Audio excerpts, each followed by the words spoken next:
The Pharisees and Sadducees came to Jesus and tested him by asking him to show them a sign from heaven. He replied, "When evening comes, you say it will be fair weather, for the sky is red. And in the morning today it will be stormy, for the sky is red and overcast. You know how to interpret the appearance of the sky, but you cannot interpret the signs of the times.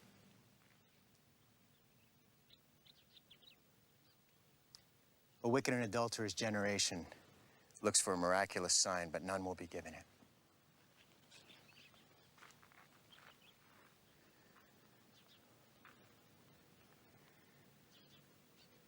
Except the sign of Jonah."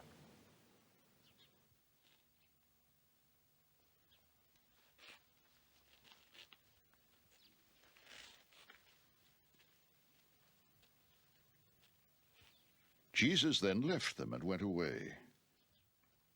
When they went across the lake, the disciples forgot to take bread. "Be careful. Jesus said to them, Be on your guard against the yeast of the Pharisees and Sadducees." They discussed this among themselves and said, "It is because we didn't bring any bread." Aware of their discussion, Jesus asked, "You of little faith, why are you talking among yourselves about having no bread? Do you still not understand?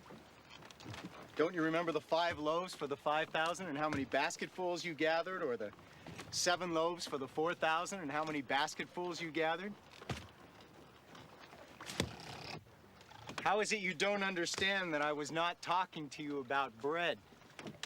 But be on your guard against the yeast of the Pharisees and Sadducees." Then they understood that he was not telling them to guard against the yeast used in bread, but against the teaching of the Pharisees and Sadducees.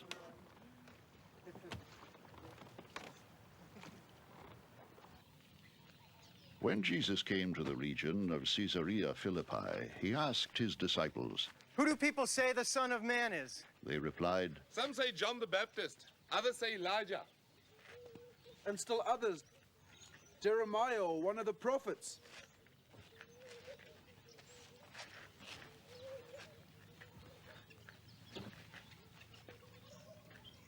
"Well, what about you? He asked. Who do you say I am?"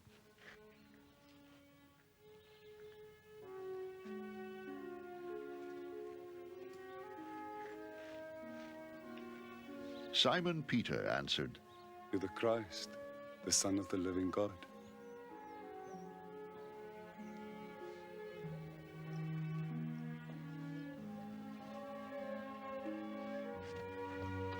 Jesus replied, "Blessed are you, Simon, son of Jonah, for this was not revealed to you by man, but by my Father in heaven. And I tell you that you are Peter, and on this rock I will build my church, and the gates of Hades will not overcome it. I will give you the keys of the kingdom of heaven. Whatever you bind on earth will be bound in heaven, and whatever you loose on earth will be loosed in heaven." Then he warned his disciples not to tell anyone that he was the Christ.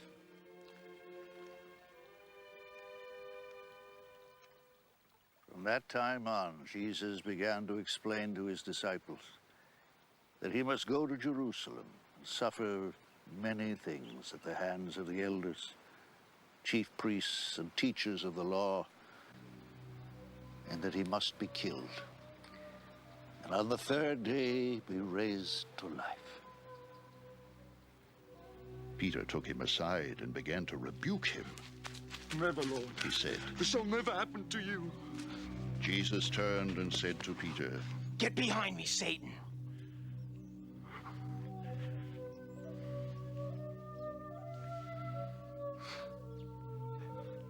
You are a stumbling block to me.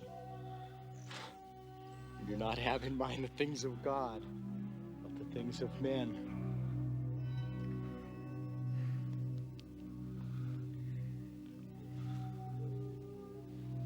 Then Jesus said to his disciples, If anyone would come after me, he must deny himself and take up his cross and follow me.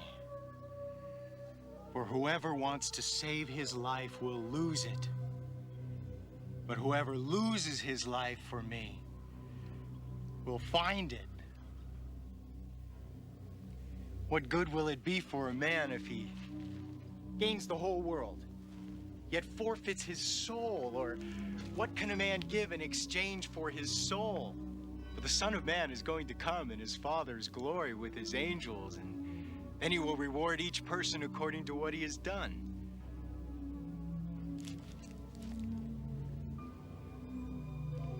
I tell you the truth. Some who are standing here will not taste death before they see the Son of Man coming in his kingdom.